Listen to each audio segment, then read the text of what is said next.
bilan ajoyib bir texnikani bo'lishmoqchiman. Buning uchun bizga istalgan qiymatdagi kupyura kerak. Xoh dollar, xoh so'm, istalgan qiymatda. Xo'sh, bu texnika Ford kvadrat deb ataladi, ammo aslida Pifagorga tegishli. Demak, buning uchun biz videodagi noqulayliklar uchun uzr so'rayman, chunki bir qo'lda telefon ushlab turib olyapman videoga. Demak, 9 katakli jadvalni chizib olamiz. Va uni to'ldiramiz. Quyidagi tarzda 1, 2, 3, 4, 5, 6, 7, 8, 9. Demak, bu kvadratning ajoyibligini qarang. Har bir ustuni hisoblaganimizda va yaxlitlaganimizda aynan 6 raqam kelib chiqadi.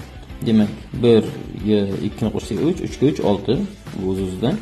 Ana endi 4 ga 5 9, 9 ga 6 15, 15 ni yaxlitlasak 1 ga 5 ni qo'shib 6, 7 ga 8 15, 15 ga 9 24, 24 ni ham yaxlitlasak, ya'ni 2 ga 4 ni qo'shib 6 hosil bo'ladi.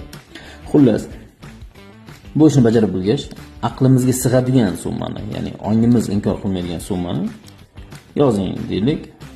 Shu hafta 1 million ishlamoqchisiz yoki 10 million. Muhimi, ichki ovozingiz yo'q, bu summa seni qurbanga yetmaydigan holat bo'lmasin.